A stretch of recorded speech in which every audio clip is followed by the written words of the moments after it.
Der Titel des Vortrags heute ist Kardinal Ratzingers drittes Geheimnis. Ich habe mir nicht die Mühe gemacht, die Veröffentlichung des Vatikans hier schriftlich mitzunehmen. Ich habe das zu Hause in Deutsch, Englisch und Italienisch liegen. Aber wir haben nicht die Zeit, eine genaue Untersuchung der einzelnen Lügen zu machen, die da veröffentlicht werden. Ich möchte im Allgemeinen auf das, was hier als drittes Geheimnis vorgestellt wird, eingehen. Ich möchte dazu sagen, dass ich zunächst einmal so tue, als ob das, was veröffentlicht worden ist, das dritte Geheimnis wäre. Ich gehe also zunächst einmal als geistige Fiktion davon aus, dass dieser von der Lucia veröffentlichte Text tatsächlich von ihr ist und komme dann am Schluss erst auf die Frage zu sprechen, ob er von ihr ist. Das Erste, was wir einmal feststellen, ist, dass in der Einleitung, das ganze Dokument hat 41 Seiten, und in der Einleitung, die geschrieben ist vom Erzbischof Bertone, das ist der Sekretär des Heiligen Offiziums, der Glaubenskongregation, da steht, dass dieses Geheimnis in seiner Gesamtheit veröffentlicht wurde. Das wiederholt dann in seiner theologischen Interpretation des Geheimnisses Kardinal Ratzinger am Schluss des Dokumentes. Lustigerweise, weil man es offenbar nicht oft genug sagen kann, sagt es auch Kardinal Sodano in seiner anlässlich der Ansprache gemachten Veröffentlichung. Also ich betone, dass man sich die Mühe macht, in diesem Dokument mindestens 3 oder 4 Mal zu sagen, dass die Veröffentlichung des dritten Geheimnisses vollständig ist. Unter anderem hat in der Ausgabe Nummer 64 des leider nicht auf Deutsch erhältlichen Fatima Crusader in Kanada mein alter Freund Andrew M. Sasanek hieb- und stichfest nachgewiesen, dass das nicht stimmen kann. Selbst wenn das, was veröffentlicht wurde, stimmt, so ist es nicht vollständig. Und zwar aus folgenden Gründen. Erstens einmal ist in dem Text, der veröffentlicht wurde, kein einziges Wort von der Gottesmutter selbst. Ja, also bitte, sie hat beim ersten Geheimnis selber gesprochen, und zwar sehr klar, wir werden darauf noch zurückkommen. Sie hat beim zweiten Geheimnis selber gesprochen, ebenfalls klipp und klar. Und beim dritten spricht sie nichts. Das ist nur eine Vision. Zweitens, es gibt bezüglich des dritten Geheimnisses 2 Fakten, die einfach nicht übereinstimmen. Das erste ist das Datum, an dem Papst Pius XII. Das dritte Geheimnis gelesen hat. Fragen Sie mich bloß nicht, wann das war, aber vor 1958 offensichtlich. Nur, es steht ausdrücklich dort, er hat das dritte Geheimnis am so und so vielten 1900 sowieso gelesen und dann im selben Jahr mit ein paar Wochen, Monaten verschoben das Geheimnis gelesen. Erstens. Zweitens, es wird gesprochen davon, dass das Geheimnis im Archiv des Heiligen Offiziums lag, also der heutigen Glaubenkongregation. Und dann wird davon gesprochen, dass es beim Heiligen Vater oben in der Wohnung aufbewahrt werde. Tatsache ist, dass um 1961 herum, wo die Weltpresse dann dezent beim Vatikan angeklopft hat und gesagt hat, na was ist mit der Veröffentlichung vom dritten Geheimnis, ein Journalist sogar die Möglichkeit bekam, in Abwesenheit des Heiligen Vaters, Johannes der 23., in der päpstlichen Wohnung den Safe zu fotografieren. Der ist aus Holz, aber keine Sorge, die Wohnung ist ein Safe, ich weiß das, da kommt man nicht rein. Und man weiß, dass Pius XII. Das dritte Geheimnis dort hingelegt hat. Ja, also ich glaube nicht, dass ein Stück Papier schon die Gabe der Bilokation hat, also die Gabe, an 2 Orten gleichzeitig zu sein.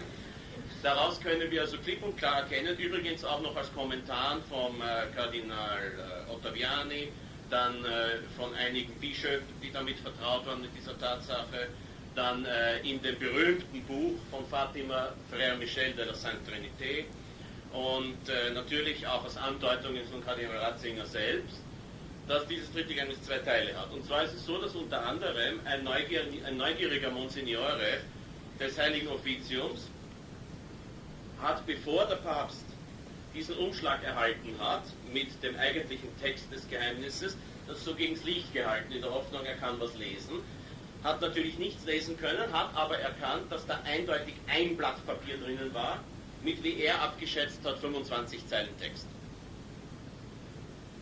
Es gibt noch weitere Beweise, die hier zu weit führen, dann sitzen wir noch um 3 Uhr nachts da. Sicher ist also, es kann mit Fußnoten, mit aller nötigen Klarheit und Deutlichkeit nachgewiesen werden, dass das, was der Vatikan veröffentlicht hat, nicht vollständig ist, wenn überhaupt.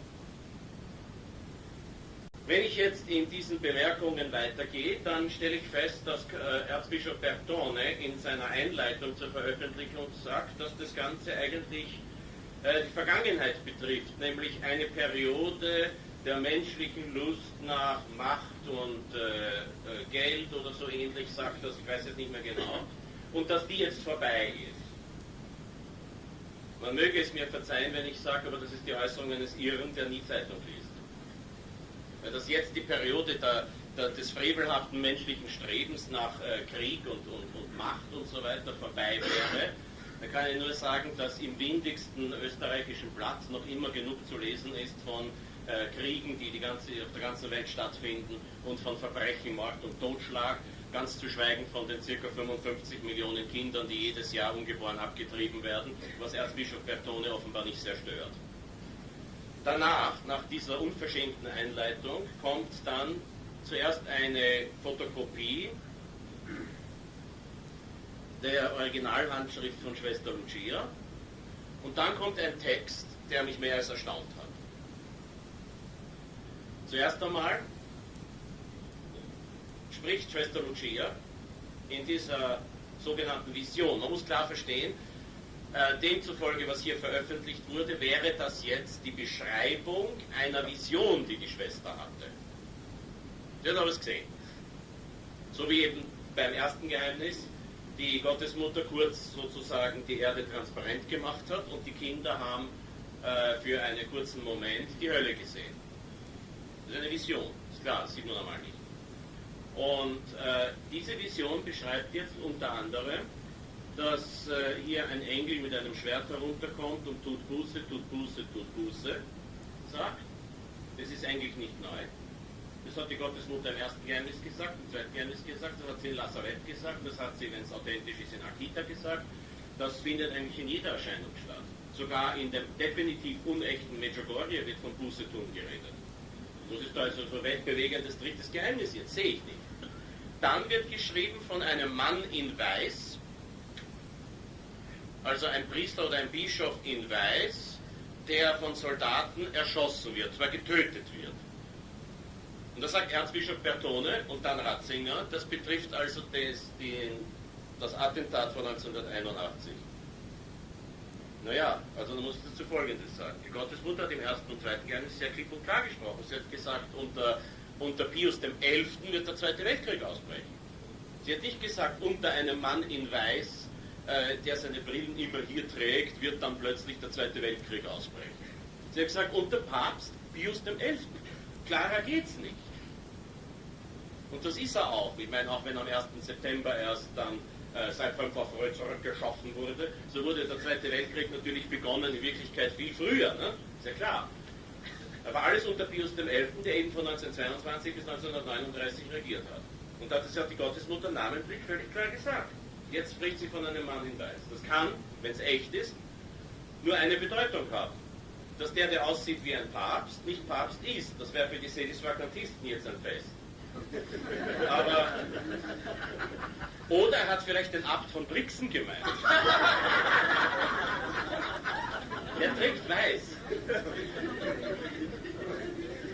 Wenn also jetzt irgendwann in nächster Zeit der arme Abt von Brixen erschossen wird, dann haben wir eine Interpretationsmöglichkeit.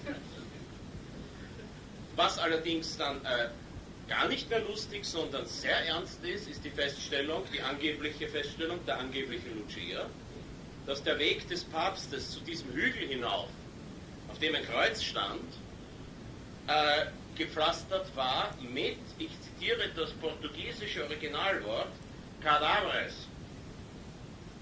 Mit Kadavern, mit den Leichen der Gemärtyrer. Das letzte Mal, dass in der Heilsgeschichte statt die Toten, wie es heißt im Credo, nicht? Resurrectionem mortuorum, die Auferstehung der Toten.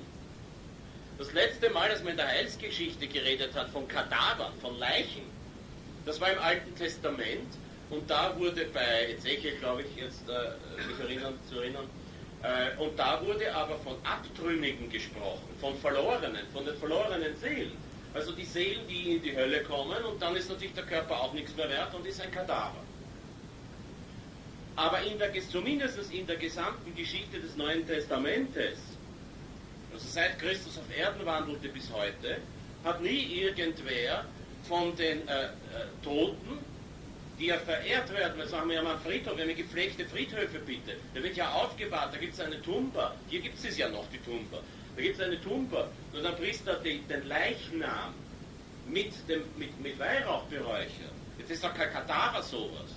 Das ist ja nicht wie in der englischen Übersetzung zu Recht übersetzt Corpse. Das ist ja nicht einfach ein Kadaver. Ein Kadaver wie von einer toten Ratte auf der Straße. Solche Ausdrücke kann die Gottesmutter gar nicht gebrauchen. Das ist gar nicht möglich. Steht aber drinnen. Schön. Der nächste Teil dieser Veröffentlichung ist jetzt ein Brief des Heiligen Vaters an Lucia. Da sagt er, leider werden wir an diesem Tag, wo ich dann in Portugal bin, Seligsprechung von Jacinta und Josef, wer hat der geheißen?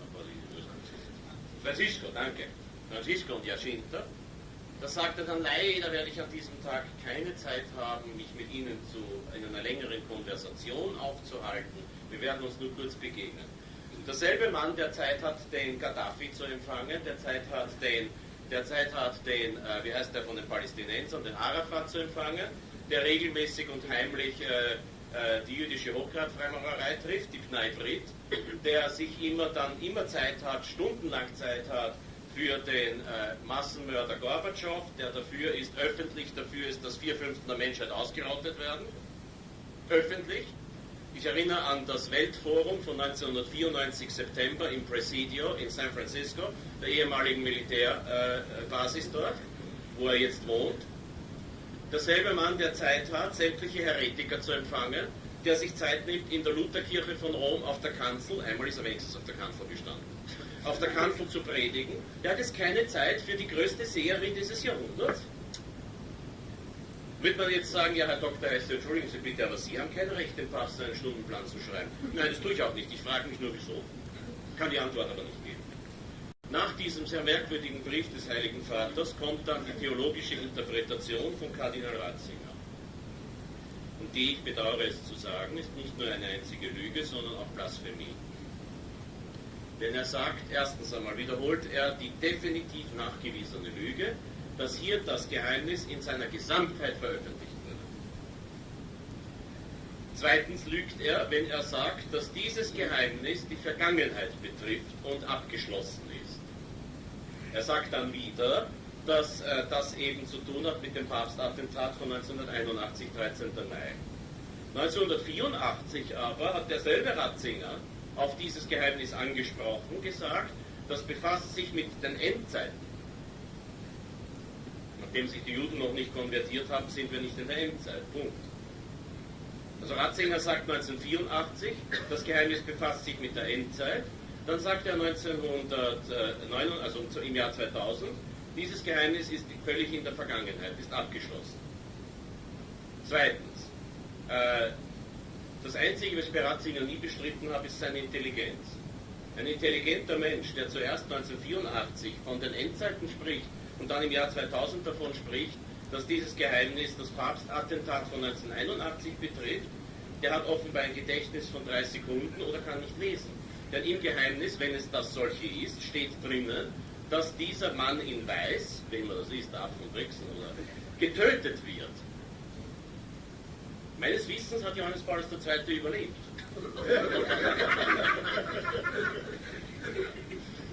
Ich möchte in diesem Zusammenhang, wenn man auf Italienisch sagt, fra parentesi, in Klammern sagen, möchte in diesem Zusammenhang sagen, Dass dieses ganze Attentat von 1981 merkwürdig ist, aber nicht, wie es Rothkranz sagt, dass das gar kein Attentat war. Ich kenne selber Zeugen dafür, dass der Papst dann tatsächlich fürchterlich geblutet hat.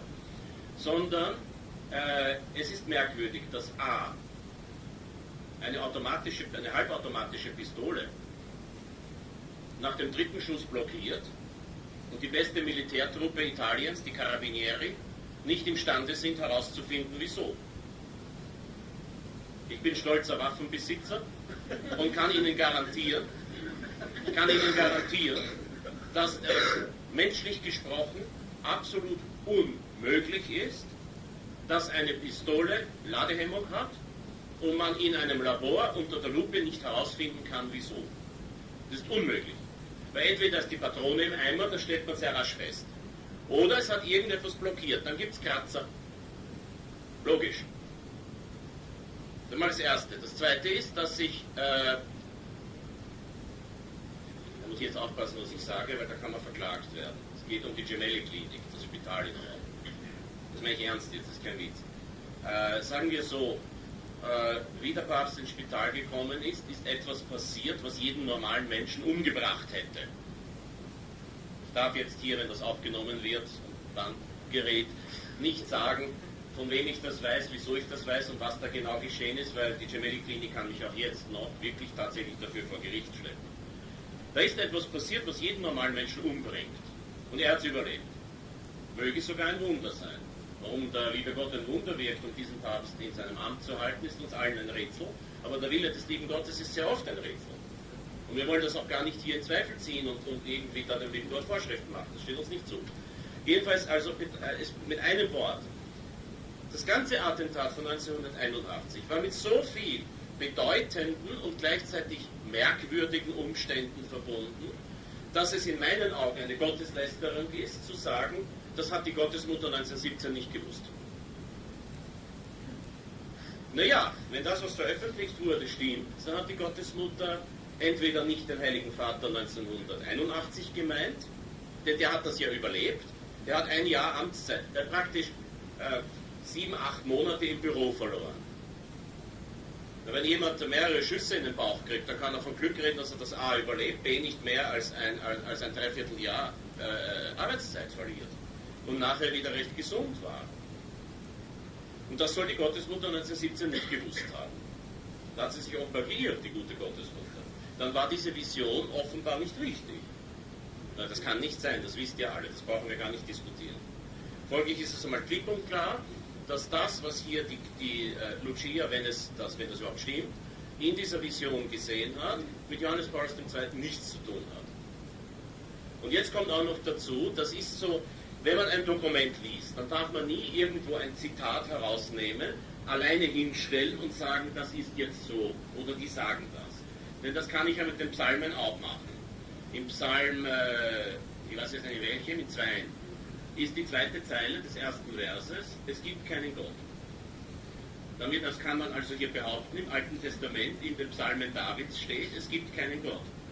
Der vollständige Satz aber lautet, Dixit incipiens in corde suo non est Deus. Es sagt der Unweise, also der Depperte, in seinem Herzen, es gibt keinen Gott. Das ist der vollständige Satz. Und der ist jetzt nicht nur wahr und richtig, sondern leider allzu wahr und richtig. Man muss also aufpassen, dass man erstens vollständig zitiert, dass man zweitens in Kontextu zitiert. Also möchte ich jetzt hier etwas ins Spiel bringen, was sowohl auf die Einleitung von Erzbischof Bertone zutrifft, als auch auf den Kommentar von Kardinal Ratzinger. Und zwar,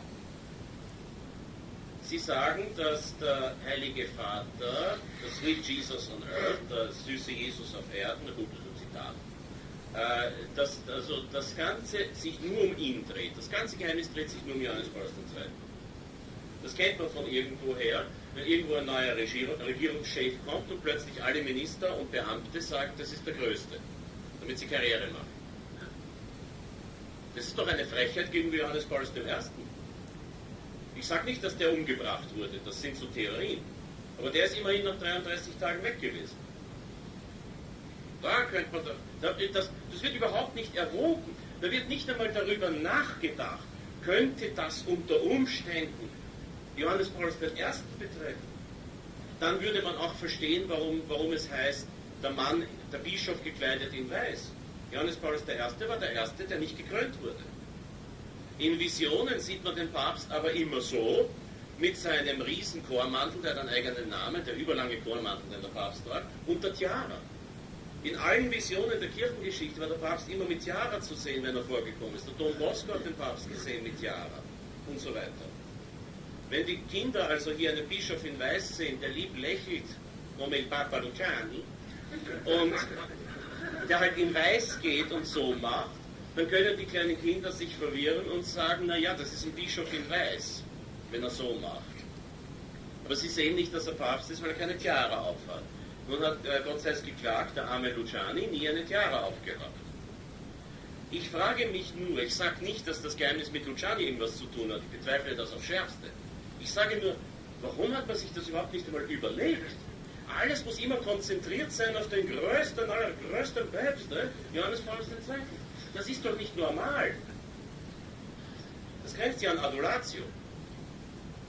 Warum wird das nicht mal erwähnt? Weiter ist dann zu bemerken, dass Kardinal Ratzinger das nicht nur in die Vergangenheit schiebt, sondern er tut etwas, was noch 1000-mal schlimmer ist. Er macht sich im Grunde genommen über das unbefleckte Herz lustig. Genau genommen. Denn er sagt nämlich zu dem Satz, mein unbeflecktes Herz wird triumphieren, den er auch noch falsch zitiert. Das ist zu verstehen, so wie die Seligsprechung. Matthäus 6, 9, glaube ich. Selig die Reinen im Herzen. Denn, wie bitte? Selig die Reinen im Herzen, denn? Dankeschön, denn sie werden Gott schauen. Ich habe die Bibel nie auswendig gelernt. Und selig die Reinen im Herzen, denn sie werden Gott schauen. Und er sagt, wenn man vom unbefleckten Herz redet, dann heißt das ganz klar, selig die reinen im Herzen werden Gott schauen. Mit einem Wort, alle, die hier sitzen und reinen Herzens sind und Gott schauen werden, haben ein unbeflecktes Herz. Das ist Blasphemie. Denn dann muss ich dazu sagen, wenn ich also reinen Herzens bin, dann habe ich ein allerheiligstes Herz. Ich bin doch ein zweiter Christus. Ich würde das nie behaupten, denn ich halte das für Gotteslästerung. Und ganz genau so wie diesen Ausspruch, den ich nur akademisch getan habe und nie so meinen würde, halte ich diesen Ausspruch Kardinal Ratzingers für eine Gotteslästerung. Es gibt nur eine Unbefleckte. In Lourdes hat die Gottesmutter nicht gesagt, ich bin diejenige, über die das Dogma verkündet wurde, dass sie unbefleckt empfangen wurde, sondern in Lourdes hat die Gottesmutter gesagt, im dortigen Dialekt, je sois me parlant conception. Ich bin die Immaculata Conception. Ich bin die unbefleckte Empfängnis. Sie hat nicht gesagt, ich bin die unbefleckte Empfangene, sondern gesagt, ich bin die unbefleckte Empfängnis. Es gibt eben nicht nur eine. Und so wie es nur eine unbefleckte Empfängnis gibt, kann es zwangsläufig daher nur ein unbeflecktes Herz geben. Und hier zu behaupten, das betrifft im Grunde genommen alle, die guten Willens sind, ist etwas, was selbst der fromme Protestant zurückweisen würde. Weil wenn ein Protestant, es gibt solche, einmal marianisch fromm ist, dann sagt er bitte, diese einzigartig. Das würde ich ja nicht sie verehren, das würde ich ja nicht an sie glauben.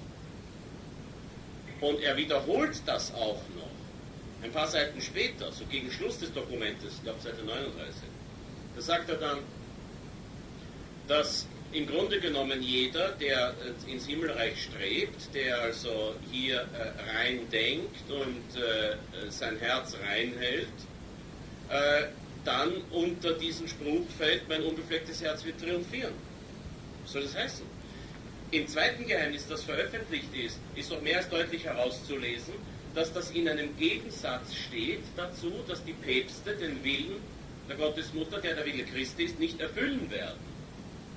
Es heißt doch klar, der Papst, das ist also aus dem zweiten Geheimnis, ist zunächst einmal die Aufforderung, dass das unbefleckte Herz verehrt werden muss.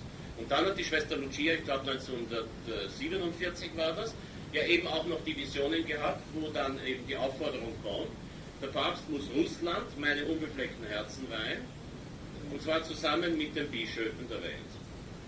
Die Frage, ob das 1982 oder 1984 geschehen ist, vergessen Erzbischof Bertone und Kardinal Ratzinger schlicht und einfach überhaupt nur sich zu fragen. Es behauptet dann Kardinal Sodano, dass diese Weihe stattgefunden hat in seiner Ansprache, und es behauptet in der Einführung Erzbischof Bertone, dass die ja 1984 stattgefunden hat. Die Lucia selbst hat danach gesagt, nein, so ist das nicht. Die hat nicht stattgefunden. Und zwar, mich recht erinnern, 1991 noch, aber das kann ich jetzt nicht beschwören.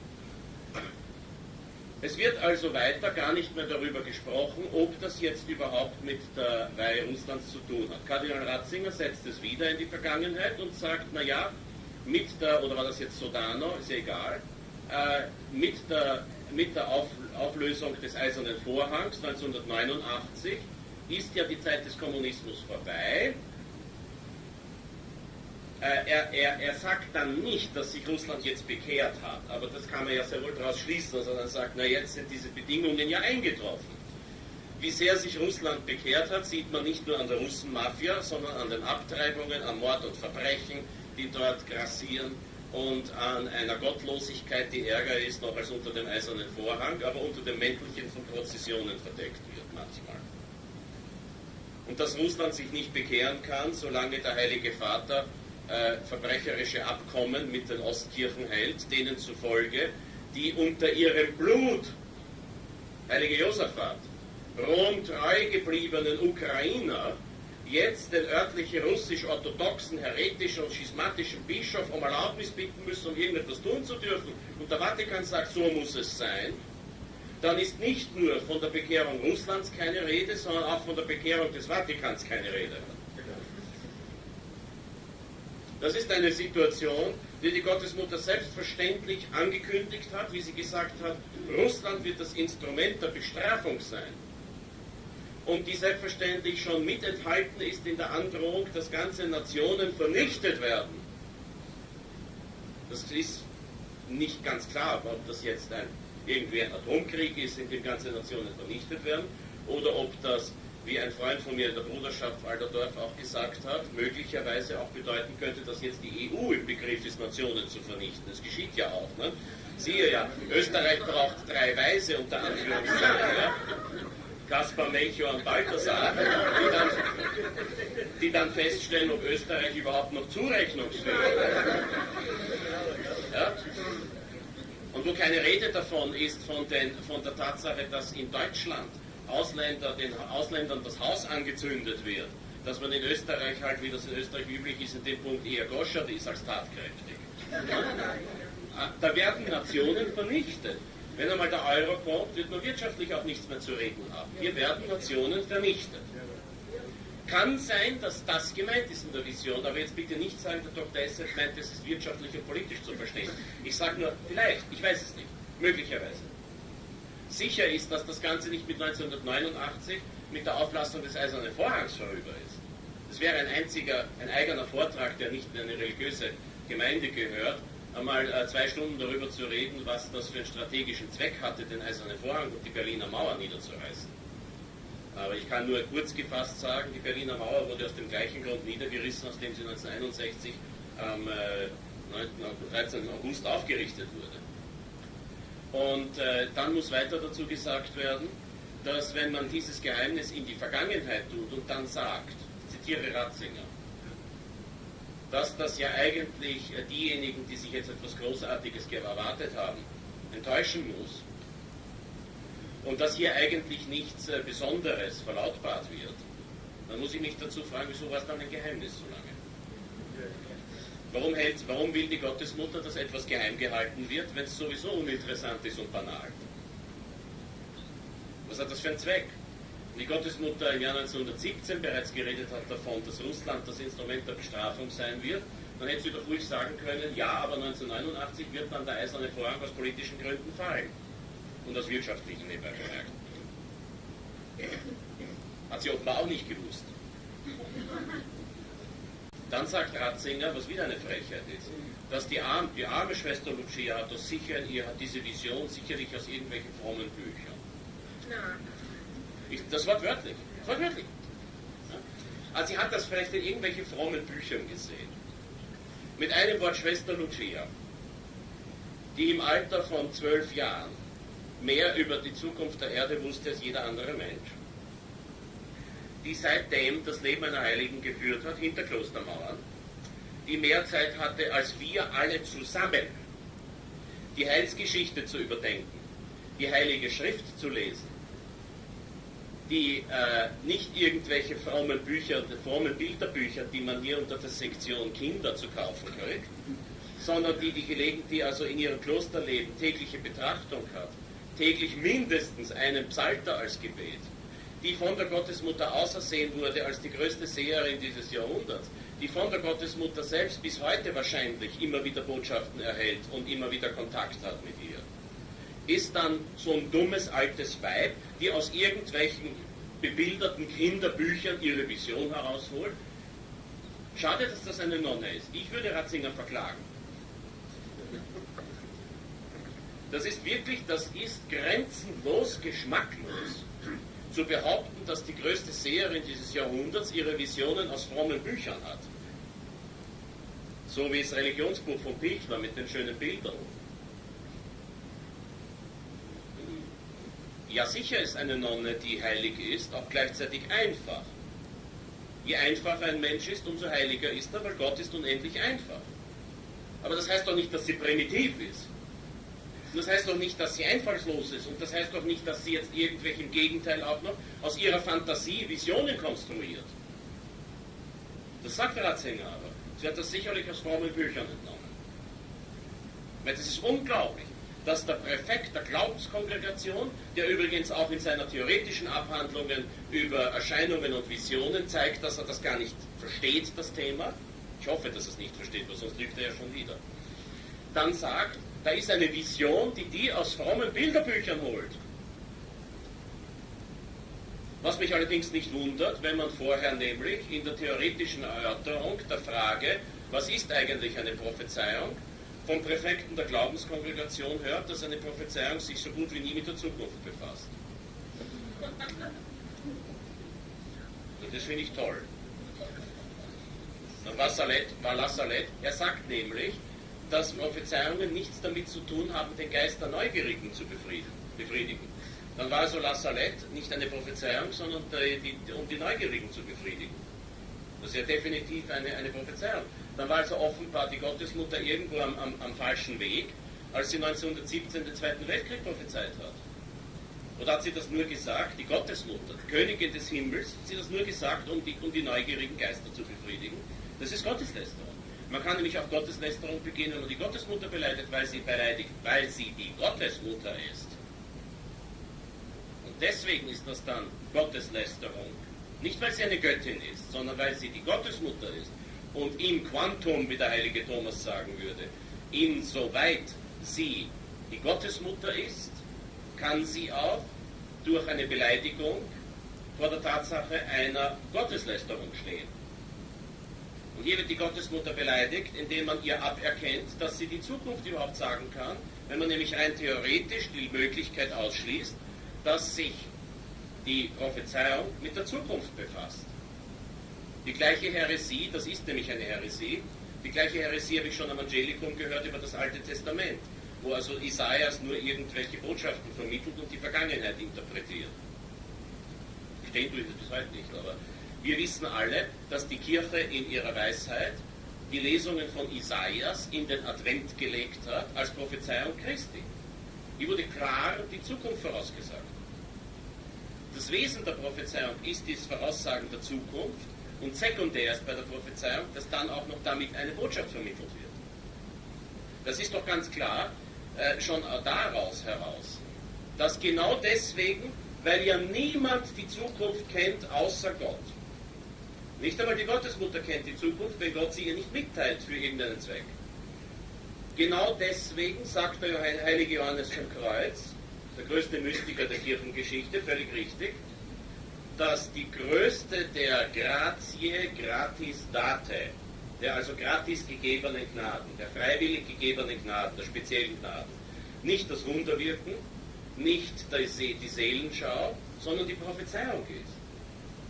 Das heißt also, die größte aller einem Menschen gegebenen Gnaden, ich rede nicht von der heiligmachenden Gnade, Eine Minute in der heiligmachenden Gnade ist mehr wert als alle Prophezeiungen und Wunder der Welt. Das sagt der heilige Johannes vom Kreuz.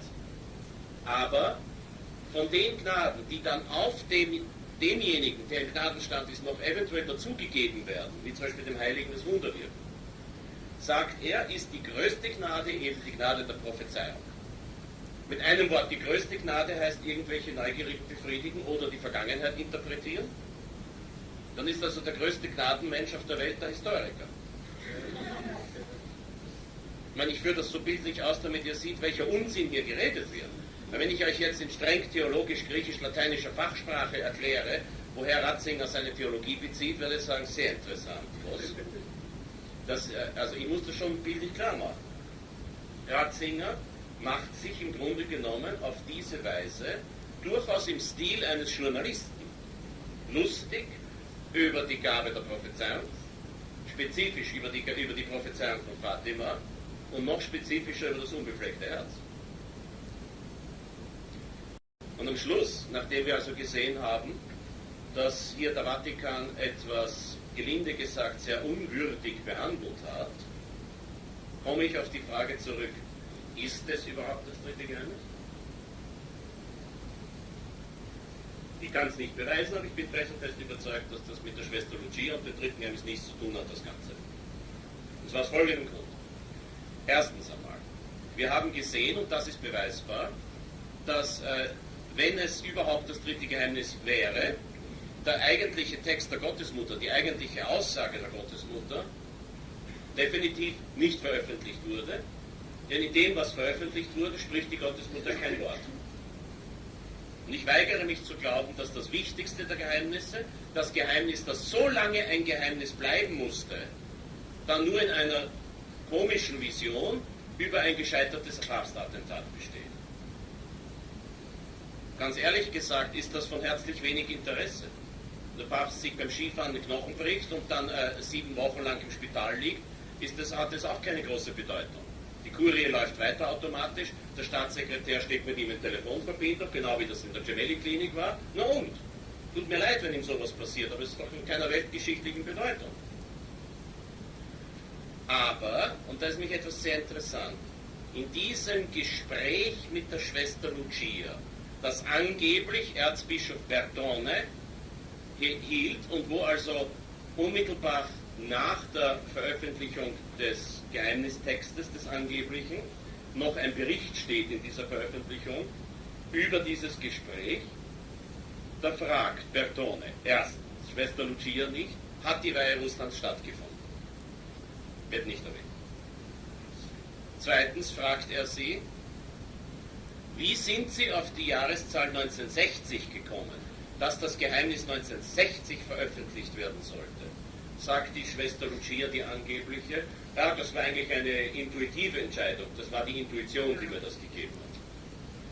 Wir haben alle gelernt, es war die Gottesmutter, die das gesagt hat. Also entweder ist jetzt nur dieses Gespräch gelogen, oder er hat mit der übers Wetter geplaudert. Und die ganze Sache ist erfunden. Dass er sie besucht hat, glaube ich schon, das hat man ja irgendwie kontrolliert. Das muss ja jemand wissen, ob der Erzbischofssekretär des Heiligen Offiziums, der Kongregation für den Glauben, dort überhaupt dann auftaucht, überhaupt mit ihr spricht. Also ich bezweifle hier nicht, dass der Erzbischof Bertone sie besucht hat. Ich habe nur außer den genannten Gründen noch einige andere Gründe zu glauben, dass hier mit der Schwester Lucia gesprochen wurde. Weil es liegt doch völlig auf der Hand, ich meine, Verzeihung, nicht, dass mit ihr gesprochen wurde, sondern dass das, was veröffentlicht wurde, ihre Worte sind. Das liegt doch auf der Hand. Wenn sie die Vision hat, die Botschaft hat, dass das Geheimnis 1960 veröffentlicht werden soll, dann gibt es das doch nicht, dass bei aller Demut und in allem Gehorsam, den eine Nonne verpflichtet ist, speziell wenn sie Karmelitin ist, dass sie dann 40 Jahre nachher zur Tatsache, dass das erst jetzt veröffentlicht wird und dann nur halb, nichts zu sagen hat. Hat man sie vielleicht belogen darüber? Hat man ihr erzählt, wir werden jetzt das ganze Geheimnis veröffentlichen und alles so sagen, wie sie es uns gesagt haben? Möglich. Und als Karmelitin kann sie auch nichts dagegen machen.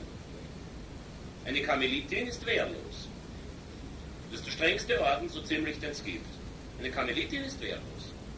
Wenn der Erzbischof des Heiligen Offiziums, der Sekretär, ihr sagt, Schwester, schweigen Sie, dann wird sie schweigen. Klar, weil sie hat den Auftrag. Sie ist nur eine kleine Nonne. Und als Karmelitin in dieser strengen Regel wehrlos.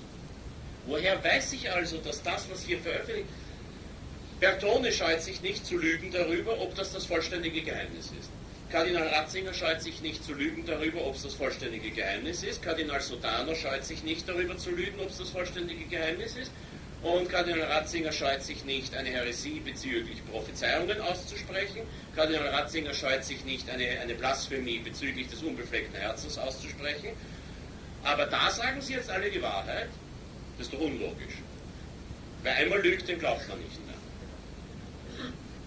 Und dann habe ich mir sagen lassen, ich kenne mich da ja nicht so aus, gibt es ja auch Computerprogramme, mit denen man eine Handschrift perfekt nachmachen kann. Ich bin überzeugt davon, dass sogar ich es schaffen würde, der computertechnisch im Steinzeitalter lebt, nämlich von 1986 noch, 286. Bin überzeugt davon, dass sogar ich nach einigem Studium es fertig brächte mit den modernen Programmen, die man jetzt, weil man ja nicht mehr Deutsch reden kann, Software nennt, dass man dann mit so einem modernen Programm die Handschrift von jedem Menschen nachmachen kann. Ich weiß auch, dass Politiker das tun, damit sie dann schön überall ihre tatsächliche Unterschrift unter Anführungszeichen haben. Beziehungsweise der ganze Brief ist handgeschrieben, wir rühren. Da kommt aus dem Computer. Das hat man in den USA schon vor 15 Jahren produziert, solche Sachen. Und dann muss ich mich fragen, dass der Text des Geheimnisses, das haben wir gesehen, der Text des Geheimnisses ist nicht im Einklang mit dem ersten und zweiten Geheimnis. Sowohl inhaltlich als auch stilistisch. Das erste Geheimnis war klipp und klar. Das zweite Geheimnis war klipp und klar. Alle Botschaften seitdem, zum Beispiel die Botschaft an Schwester Lucia, dass der Papst Russland dem unbefleckten Herzen weihen muss, waren klipp und klar. Schwester Lucia wurde gefragt, kann er das allein machen? Er ist ja der Stellvertreter Christi. Kann er das allein machen? Oder muss er das irgendwie anders machen? Schwester Lucia hat klipp und klar gesagt, und ich sagte, das macht man schon irgendwie. Oder ich habe in einer Vision gesehen, dass der Papst am Petersplatz kniet, von vielen violetten und roten Menschen umgeben und so und dort betet. Sondern sie hat klar gesagt, der Papst muss im Verein mit den Bischöfen der ganzen Welt Russland gemeinsam mit ihnen Russland meinen unbefleckten Herzen ein. Das war eine klipp und klare Instruktion. Zu den 5 Sühne-Samstagen sagt sie nicht, da tut es halt 5-mal hintereinander Buße machen, sondern sagt klipp und klar. 5-mal hintereinander, der erste Samstag im Monat, 4 Bedingungen. Beichte, Kommunion, Rosenkranz, Meditation meiner Rolle in der Eisgeschichte, 15 Minuten. 5-mal gemacht, verspricht sie klipp und klar, sie wird nicht irgendwie zur Verfügung stehen, ja, ich werde euch dann ein bisschen helfen, sondern sie sagt, ich werde in der Todesstunde an eurer Seite sein.